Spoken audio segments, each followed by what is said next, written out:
your compliance. You will feel no pain anymore, no more defiance. We just need your compliance. Just give us your compliance. We won't let you feel lost anymore. Hello, I'm Robin Nelson, Chief Compliance, Quality, and Human Resources Officer at Families First in Essex County. In this session, we expect you to gain an understanding of the regulatory environment in which we operate. You will be introduced to our compliance program and your responsibilities as they relate to the compliance program. As an agency, we must comply with many federal and state laws and regulations. From this slide, you can see the various categories of laws and regulations that are applicable to our agency and the services we provide. To make sure we comply with all the laws and regulations that apply to our agency, we developed policies, procedures, and our standards or practices. It is your responsibility to be familiar with the policies and procedures that apply to you and your role with your agency. If you are ever in doubt, it is important that you seek guidance from your supervisor, a member of management, or the Chief Compliance, Quality, and Human Resources Officer. Our agency receives funding for its operations from federal and state programs. This funding can be in the form of contracts, grants, or reimbursement from federal or state healthcare programs such as Medicaid. Both the federal and the state governments have laws and enforcement actions aimed at preventing and detecting fraud, waste, and abuse. We will review the 4 primary laws that address fraud, waste, and abuse. These include the Federal and New York State False Claims Act, the Deficit Reduction Act, the Affordable Care Act, and the Whistleblower Act. Let's define fraud, waste, and abuse as they relate to billing for healthcare services such as Medicaid or Medicare. Fraud is an intentional deception or misrepresentation made by a person with the knowledge that the deception results in unauthorized benefit to herself or himself or another person. Simply put, a person knows the information is false and knows that the deception could result in unauthorized payment. A common example of fraud is when a person intentionally documents for a service that was never provided and the service is billed. Waste is mismanagement of resources, including incurring unnecessary costs because of inefficient or ineffective practices or systems. It can be an overutilization of services or other practices that, directly or indirectly, result in unnecessary costs to the healthcare system, including the Medicare and Medicaid programs. Abuse is having practices that are inconsistent with generally accepted business or medical practices. Abuse can occur when services are not medically necessary for the person and the services are billed. This results in unnecessary costs to Medicaid or Medicare. One very important law you must be familiar with is the False Claims Act. It was enacted during the Civil War to combat fraud in government contracts. When the law was passed, and still to this day, the law prohibits persons or businesses from improperly receiving governmental funding for goods or services, and also from abusing or wasting government funds. The law prohibits a person or a business from submitting a claim to the federal government that is false. It also prohibits a person or business from making false statements in order to get a claim paid. The False Claims Act is used broadly by the federal government to address fraud, waste, and abuse for any government funding, whether it's government contract or a federal grant or healthcare payments such as Medicare or Medicaid. It is most commonly used to combat healthcare fraud, waste, and abuse. The 2 most common government healthcare programs are Medicaid and Medicare. The False Claims Act was updated in 1986, and the term knowingly was defined to mean that either a person knew or they should have known that the claim or the statement was false. Under the False Claims Act, it is a crime to knowingly submit a false statement or to cause to be submitted a false statement or a false claim in order to receive funding from the government. Violations of the False Claims Act can result in some very serious penalties and recoveries of funds. The government may require the provider to pay back false claims at up to 3 times the amount of the disallowed claim and can impose penalties ranging from $11,000 to $22,000 per claim that was submitted for payment. When we hear or read about healthcare providers being charged millions of dollars for Medicaid or Medicare fraud, it is likely due to these fines and penalties. In addition to fines and penalties, an individual or a business can be criminally prosecuted under the False Claims Act. There was another revision to the False Claims Act in 2009. The False Claims Act can be applied when a business or healthcare provider keeps Medicaid or Medicare funds they were not entitled to. This is seen as a reverse false claim, and the same penalties and criminal charges can be applied. New York State enacted its own False Claims Act in 2007. It closely tracks the federal False Claims Act. Under New York's False Claims Act, it is illegal for an individual or business to knowingly submit a false claim to New York State government. Because a portion of Medicaid funding comes from the New York State, the False Claims Act is applied in cases of Medicaid fraud. Submitting a false claim or making a false statement is interpreted across many different areas related to the provision of healthcare services and the billing of those services. Let's consider some common examples. The most concrete example of a false claim occurs when a person submits or causes to be submitted a claim for a service that was not provided. If a person knowingly documents that a service was provided, but it was not, and the entity bills it, it is considered a false claim or fraud. This was an intentional act. The person knew what they were doing. However, because knowingly also means that you should have known, the entity may be held accountable under the law if it did not have sound practices in place to prevent claims from being submitted or services that were not provided. Another example occurs when there is a difference between the service that was provided and the service that was billed. This often occurs when the wrong code is used. This is referred to as upcoding and usually results in a higher reimbursement than was due for the service. Double billing occurs when the same service is billed twice and paid. It can also occur when Medicaid or Medicare pays for services that were reimbursed by another healthcare insurance or payer. Another example of a false claim occurs when the services are not medically necessary for the person and are billed. This can be considered fraud or abuse. Billing for services provided by an unqualified provider is another common example of fraud. This occurs when the provider is not licensed or certified to provide a specific type of service or procedure. If services or goods are provided by a person or business who has been excluded by the federal or state government from participating in federal healthcare programs, the False Claims Act may apply. There are laws called anti-kickback legislation that prohibit anyone from soliciting or offering payment for referrals of Medicare and Medicaid recipients. It is illegal for a provider to provide inducements of money or gifts in place of money for referrals of Medicaid or Medicare recipients for service. Acts of this nature may be prosecuted under the False Claims Act and considered a felony. The government encourages individuals to come forward and report misconduct involving false claims. Both the federal and the New York State False Claims Act include whistleblower protections. This means that private citizens are able to bring forth a lawsuit under the False Claims Act in the name of the government. Depending on whether the government decides to join in the suit or not, the whistleblower may be entitled from 15 to 30% of the recovery made if the case is successfully prosecuted. Under the False Claims Act, there is a protection for the relator or the whistleblower that prohibits retaliation against them for reporting. This is referred to as whistleblower protection. The False Claims Act prohibits discrimination against any employee for taking lawful actions under the False Claims Act. Any employee who is discharged, demoted, harassed, or otherwise discriminated against because of lawful acts by the employee in the False Claims Act is entitled to relief. Such relief may include reinstatement, double back pay, and compensation for any special damages. We have adopted a whistleblower and non-retaliation policy. Any retaliation against a person who reports noncompliance or raises an issue in good faith is prohibited. There are two federal laws that address false claims.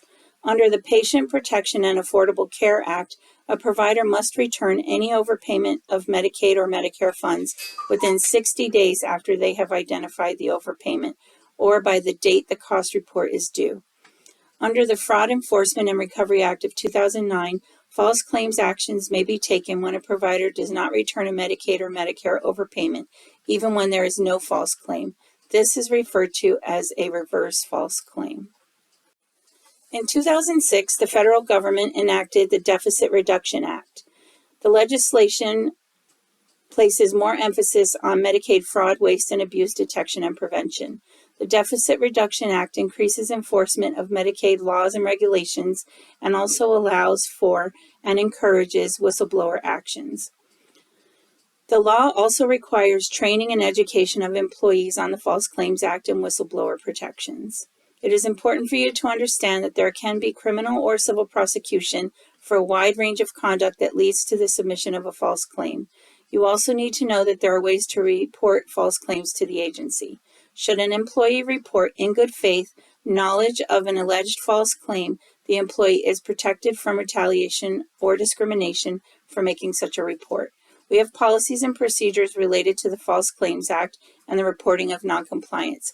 We strictly prohibit any form of retaliation against a person who reports a false claim. Now that we've reviewed the laws and regulations addressing fraud, waste, and abuse, we will learn more about our compliance program and how it applies to you.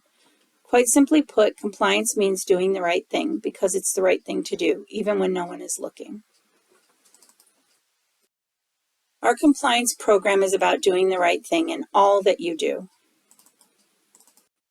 Our compliance program was adopted by the Board of Directors and Management. It is an agency-wide system that applies to every department, every program, and every individual who works for, is associated with, or does business with us.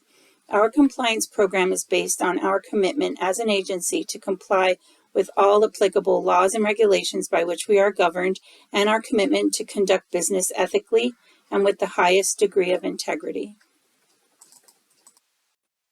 Our compliance program is based on a compliance plan that was adopted by the Board of Directors. The compliance plan forms the framework for the compliance program and communicates our commitment to comply with all applicable laws and regulations. The compliance plan defines the 7 required elements of a compliance program and describes how we will carry out each element. The responsibilities of persons who work for and/or conduct business with us are outlined in the Standards of Conduct, a key document of our compliance program. The compliance plan is applicable to all employees, directors, board members, and contractors and vendors who conduct business with us. It is designed to prevent, detect, and respond to unethical or illegal behavior, any noncompliance with federal and state laws and regulations under which we are governed, any noncompliance with our policies and procedures, and fraud, waste, and abuse in healthcare programs such as Medicaid and Medicare. There are 7 required elements to a compliance program. We will review each one of these individually. The first element is the establishment of written policies and procedures. Our policies and procedures are based on the laws, the regulations, and our own practices. They are intended to provide direction and guidance in carrying out job responsibilities or duties. We expect you to be familiar with the policies and procedures and to adhere to them. We are committed to compliance with laws and regulations in our policies and procedures. If you are unsure, it is expected that you would seek guidance from your supervisor or management. It is our expectation that you will report any noncompliance with laws, regulations, and our policies and procedures so that we are able to investigate the issue and prevent further noncompliance. In addition to the policies and procedures in element number 1, written standards of conduct are required. Our standards of conduct were adopted by the Board of Directors and are a very important part of our compliance program. They provide guidance on doing the right thing in key areas of risk and may reference key points from various policies and procedures. We realize that the standards of conduct may not address all situations you may face with your role in the agency. When you are faced with a situation that is not addressed in the standards of conduct or our policies, or something may seem to conflict, we expect you to seek guidance from your supervisor, a member of management, or the Chief Compliance, Quality, and Human Resources Officer. You are provided with the standards of conduct as part of this training. It is your responsibility to be familiar with them and to comply with them. Failure to comply with the standards of conduct will result in disciplinary action. Also, the failure to report violations of the standards of conduct will result in disciplinary action. The second element of a compliance program is the oversight. The responsibility of oversight of our compliance program is shared between the Chief Compliance Quality and Human Resources Officer, the Compliance Committee, and the Board of Directors. The Chief Compliance Quality and Human Resources Officer is appointed by the Chief Executive Officer and the Board of Directors and reports to them. This person has the overall responsibility for the day-to-day operation of the compliance program. The Chief Compliance Quality and Human Resources Officer ensures that the compliance program requirements are met and that they are effective. The Chief Compliance Quality and Human Resources Officer is responsible for making sure that there are effective lines of communication for confidential or anonymous reporting of unethical behavior or violations of laws and regulations, our policies and procedures, and the standards of conduct. Another important responsibility of the Chief Compliance Quality and Human Resources Officer is to remain aware of risk and ensure that there are auditing and monitoring activities in place to prevent or reduce those identified risks. When noncompliance with laws, regulations, policies, and procedures, suspected fraud, waste, and abuse, or illegal or unethical activities are reported or identified, it is the Chief Compliance Quality and Human Resource Officer's responsibility to ensure that there is a thorough investigation and that appropriate corrective actions are taken. Corrective actions can include training, retraining, revisions to policies, procedures, and practices, disciplinary action, and return of any overpayments we've received if applicable. Compliance Committee, represented by members of management, works closely with the Chief Compliance Quality and Human Resources Officer to ensure that the required elements of the compliance program are in place and are working effectively. As a committee, they are responsible for ensuring that policies and procedures are current and are being followed, that Families First in Essex County, Inc. is in compliance with the laws and regulations that govern it, and that its policies and procedures and the standards of conduct are adhered to. Committee members are responsible for identifying risks, initiating efforts to prevent or reduce them, and making sure that corrective actions are taken. Working with the Chief Compliance Quality and Human Resources Officer, the Compliance Committee ensures that actual or suspected unethical behavior and violations of laws, regulations, or our policies and procedures and standards of conduct are reported and thoroughly investigated. This is a formal committee that meets on a regular basis. The names of the committee will be shared with you as part of this training. Another very important element of a compliance program is education and training. The training and compliance starts with the board and continues with all levels of the agency. This training is required as part of orientation and is also required on an annual basis. Additional targeted training may be conducted as risks are identified. The training reviews fraud, waste, and abuse laws and outlines the process for confidentiality and reporting noncompliance without fear of retaliation. As part of the training, you are provided with the compliance plan and standards of conduct, an overview of compliance and how our compliance program applies to you. The fourth element describes the ways to report on noncompliance. Our open door policy encourages persons to ask questions, seek clarification, and address concerns with management. Our compliance program provides another way to report issues and actual or suspected noncompliance in a confidential or anonymous manner. Any person who is aware of noncompliance, such as suspected illegal or unethical behavior or action, violations of law, regulations, policies, and procedures, or the standards of conduct, or suspected fraud, waste, or abuse, is expected to promptly report to a member of management, a member of the Compliance Committee, or the Chief Compliance Quality and Human Resources Officer, so the issue can be investigated and corrective actions can be taken to prevent the noncompliance from happening again. Members of the Compliance Committee are Robin Nelson, Joanne Caswell, Tracy Surlock, Kaylee Wywajik, Mackenzie LaHue, Paul Pulsifer, and Brian Gay. We realize there may be times that a person may wish to report anonymously to the Chief Compliance Quality and Human Resources Officer. This can be done by calling or texting 518-802-8751, emailing complianceff@gmail.com or using the drop box in the tech room. When reporting anonymously, it is important to provide as much detail as possible because the Chief Compliance, Quality, and Human Resources Officer will not be able to contact you to obtain more information during the investigation. We are committed to preserving confidentiality and protecting the identity of the reporter and will do so unless there is a disciplinary proceeding, the issue is referred to or under investigation by law enforcement, or the identity is required during a legal proceeding. Families First prohibits any act of intimidation, retaliation, or job threat for reporting in good faith and actual or suspected noncompliance. Should you report? You are obligated as part of your responsibilities in the compliance program to report actual or suspected misconduct that you, in good faith, believe is occurring. This includes actual or potential unethical behavior or activities, illegal behavior or activities, violation of the standards of conduct or the compliance program, violations of laws and regulations, and violations of our policies and procedures. Additionally, you are also obligated to report any falsification of records or documents, any improper acts involving the delivery or billing of services, suspected fraud, waste, or abuse, any misuse or misappropriation of Families First's funds, information, equipment, facilities, or other assets, resources. Any acts of retaliation or intimidation for reporting concerns or participating in an investigation. Failure to report any of these issues may be determined to be a violation of your obligation to report and a violation of our compliance program. Failure to report may lead to disciplinary action up to and including termination.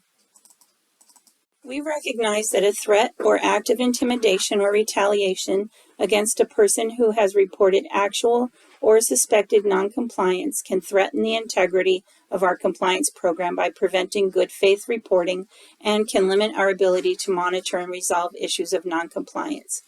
Therefore, we have adopted a zero-tolerance policy for any form of retaliation against a person for good faith reporting or actual or suspected noncompliance.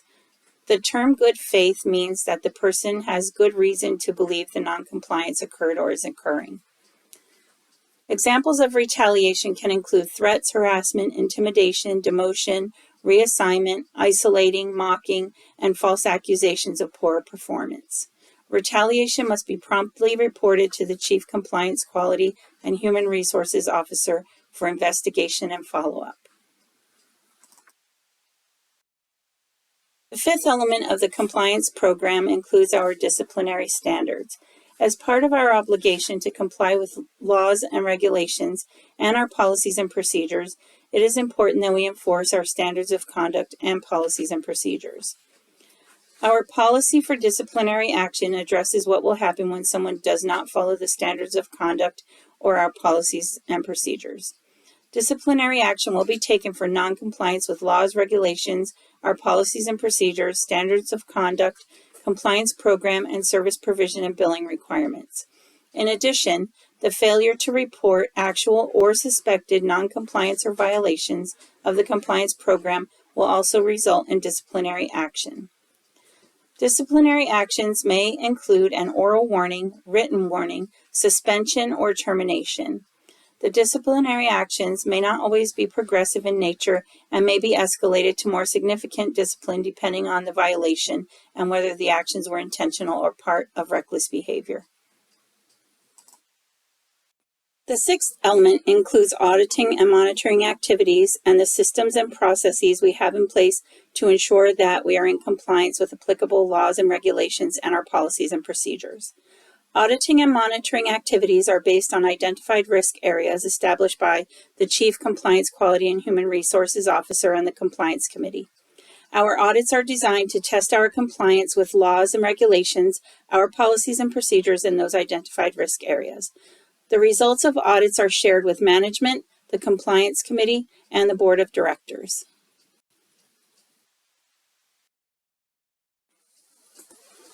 As part of the auditing and monitoring component of the compliance program, the Chief Compliance, Quality, and Human Resources Officer and the Compliance Committee review all audits and reviews by external oversight agencies. Any risks are identified and incorporated into the compliance program. The results of all internal and external audits are reported to the Compliance Committee and the Board of Directors. If deficiencies are identified from an audit or from monitoring activities, a corrective action plan is developed. The purpose of the corrective action plan is to put in place measures that will prevent the deficiency of noncompliance from happening again. The seventh element details how we will respond when there is a finding, whether it is from a report of noncompliance, an internal audit, or an audit by our oversight agencies. All reports of actual or suspected noncompliance are thoroughly investigated by or under the direction of the Chief Compliance, Quality, and Human Resources Officer. Any noncompliance or risk identified as a result of internal auditing and monitoring is thoroughly investigated and a corrective action plan is required. The Chief Compliance, Quality, and Human Resources Officer ensures that a thorough investigation is conducted and documented and that all findings are reported to the Compliance Committee and the Board of Directors. All findings will result in corrective actions, which will be promptly implemented to prevent recurrence.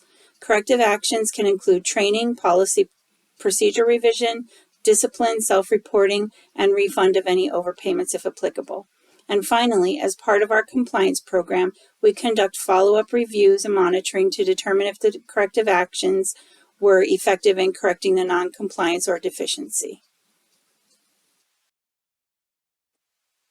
In summary, our compliance program is designed to prevent, detect, and respond to noncompliance and suspected fraud, waste, and abuse through our policies and procedures and standards of conduct, the training and education we provide, our continual assessment of risk areas, our internal reporting mechanisms to management and the Chief Compliance, Quality, and Human Resources Officer, the auditing and monitoring activities we perform, our processes to investigate noncompliance or deficiencies, and our commitment to correcting noncompliance so it does not happen again. There are some key compliance program policies and procedures that you should be familiar with. The standards of conduct. Be familiar with this document. It is your guide to doing the right thing. Whistleblower protections and non-retaliation policy. This describes the protections in place for reporting noncompliance activities. Reporting and investigation of compliance concerns policy. This policy describes what must be reported and how to report. False Claims Act and whistleblower protection policy. This policy provides an explanation of the False Claims Act and other federal and New York State laws addressing false claims, fraud, waste and abuse, and employee protections for reporting. You are an important part of our compliance program, and as such, you have certain responsibilities. We expect you to become familiar and comply with our standards of conduct and our compliance program, policies, and procedures. Promptly report any issues of potential fraud, waste, or abuse, and any known or suspected noncompliance or wrongdoing. Report any retaliation or intimidation to the Chief Compliance, Quality, and Human Resources Officer. Attend all required compliance trainings and know how to report compliance concerns. Compliance is everyone's responsibility. If something doesn't feel right, it probably isn't. If something doesn't look right, it probably isn't. When in doubt, report it. Chief Compliance, Quality, and HR Officer, Robin Nelson, R. Nelson at familiesfirstessex.org, 518-802-8770.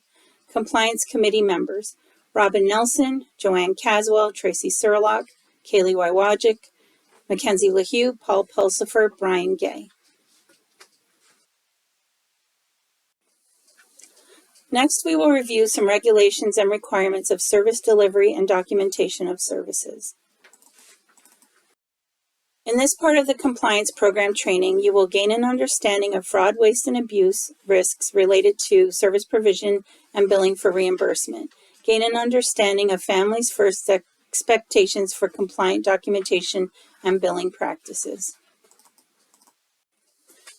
It is important for those who provide services and those who bill for those healthcare services to have a very good understanding of what constitutes fraud, waste, and abuse as it relates to the federal healthcare programs, specifically Medicaid and Medicare. Fraud is intentional.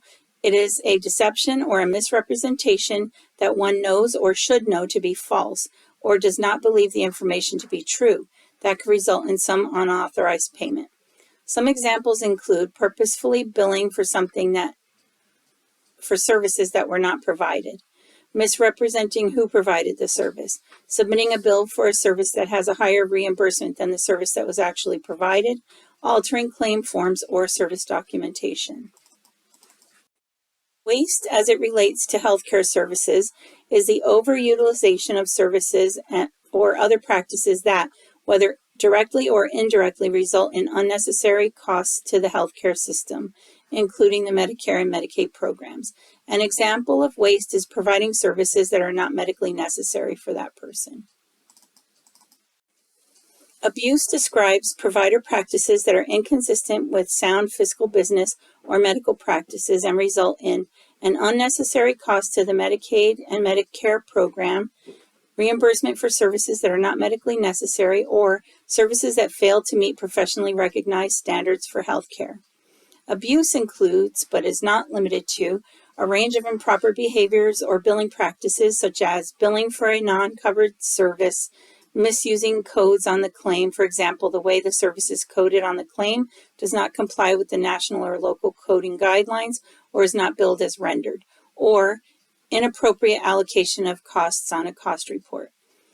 Abuse is similar to fraud, except that there is no requirement to prove or demonstrate that the abusive acts were committed knowingly, willfully, or intentionally. Here are some common examples of fraud. Billing for a service that was not actually provided may be considered fraud. This can occur when a person documents for something that they did not provide and payment is received for the service. This can occur when documentation is not completed or is inadequately completed for a service that was billed.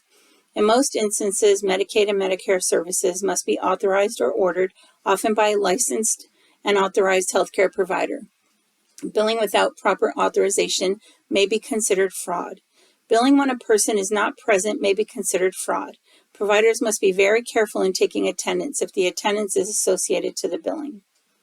Another example of fraud may be double billing or billing twice for the same service. This can occur when billing times overlap for separate services and the overlapping time is calculated into the billing unit.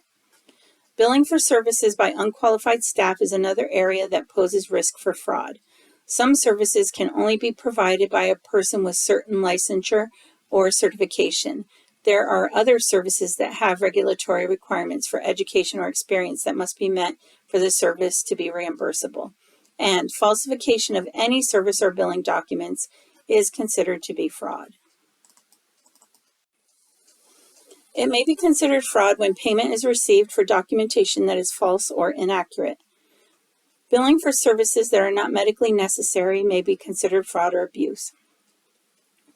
In some service types or programs, services are authorized based on a person's need.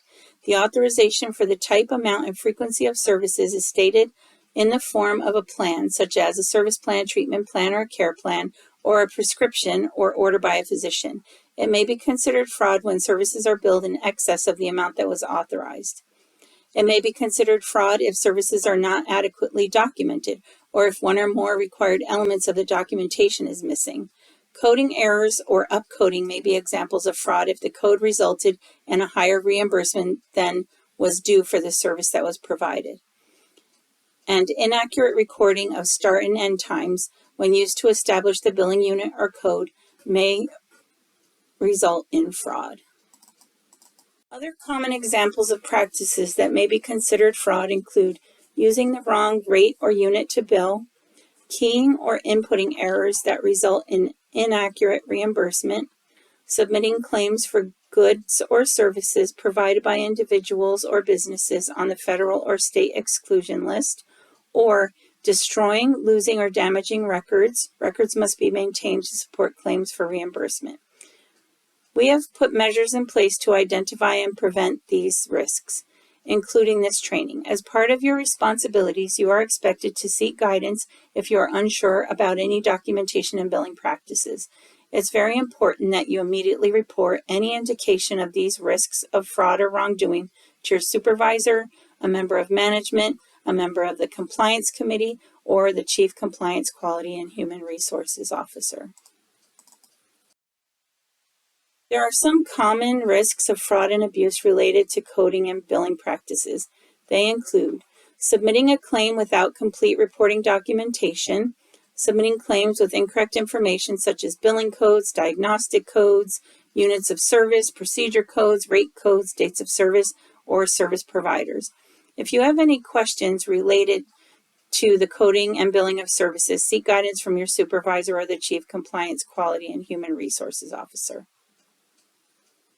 Again, we have put measures in place to prevent these types of errors from occurring. If you suspect any non-compliance in the coding and billing practices, you must immediately report it. The government does acknowledge innocent errors. In those instances, there are no civil or criminal penalties, but the provider must return any money it received in error and put measures in place so the same error does not occur again. For the government to prosecute, there must be a criminal intent to defraud. In these cases, there are criminal penalties which may include fines, restitution, and possible jail time. There may be civil penalties in cases where a provider had or should have had knowledge of a false claim, and in cases where the provider disregarded or deliberately ignored the information about a false claim. As a provider of Medicaid services, we agree to abide by certain requirements. This slide contains some very important language from the Medicaid regulations that relate to you and the documentation of services. The regulation goes on to say that the agency and you, if you are involved in service provision or billing, agree to only submit claims for services that were actually provided and medically necessary. Any information that relates to a claim for payment must be true, accurate, and complete. In other words, services must be documented accurately, thoroughly, and honestly. And a provider of Medicaid services must comply with all laws, rules, and regulations. To comply with this regulation, we have developed policies and procedures and practices related to service delivery, documentation, and billing. You are expected to be familiar with them and to comply with them.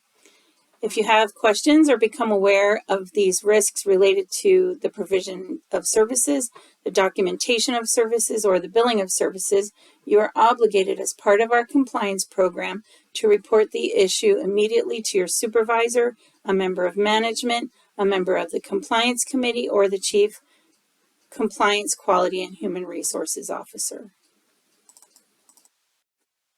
We have established standards for reimbursement to prevent fraudulent or erroneous claims. Those involved in the provision and billing of services are expected to adhere to these standards. All service documentation, records, and reports are to be prepared timely, accurately, and honestly. All documentation supporting claims for service must be complete and maintained in accordance with regulatory requirements and our policies and procedures. All claims submitted to any government or private healthcare program must be accurate and in compliance with all federal and state laws and regulations and payer requirements and our policies and procedures. Claims must only be submitted for medically necessary services provided by eligible providers. All claims must be thoroughly and properly documented and accurately coded. Billing errors must be promptly identified, and any payments received in error must be promptly returned to the payer. We also have basic standards for service documentation. All services must be documented in a contemporaneous manner. This means that documentation should be completed as soon as possible after you deliver the services. This is very important on many different levels, and it is also a regulation. There are certain required elements of documentation depending upon the service. Basically, all documentation must prove that a service was provided to a specific person on a given date. The documentation must include the service that was provided and the signature and title of the person who provided the service. It is also important that the documentation is permanent and is legible. A good rule of thumb is that an outside reviewer must be able to read what you documented and be able to identify the person who provided and documented the service. Backdating and predating documents is unacceptable and may be considered a crime under federal and state laws. You cannot use whiteout on any documentation that is on paper. Any mistakes must be crossed out with 1 or 2 lines and initialed by the author. Corrected information can then be added and must either be initialed by the author or by the participant, depending on the modification. If I make an error or forget to document, all entries in Families First and Essex County's records, whether they are service documentation records or billing records, must be permanent and not altered. If there is an error in the record or the record must be amended, it must be done appropriately and legally. The alteration must show the date that the change or alteration was made, the name, signature, and title of the person who altered the document, and if it's not apparent, the reason for the alteration. If you have questions on how to correct a mistake or add information to a record, you must seek guidance from your supervisor or the Chief Compliance, Quality, and Human Resources Officer.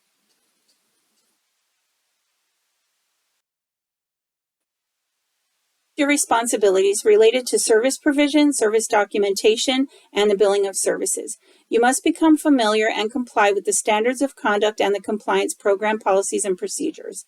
You are expected to comply with the laws, the regulations, and our policies and procedures and practices related to service provision, documentation, and billing. You are expected to provide and document services that you provided promptly, accurately, and honestly in Families First records.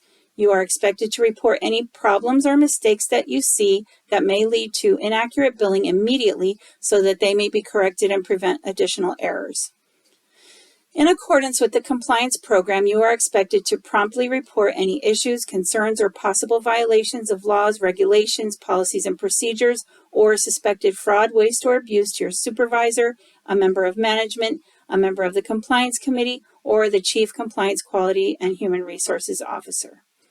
You can contact the Chief Compliance, Quality, and Human Resources Officer by cell phone, 518-802-8770, email rnelson@familiesfirstessex.org, or anonymously by using our Dropbox. Anonymous phone, 518-802-8751, or anonymous email, complianceff@gmail.com.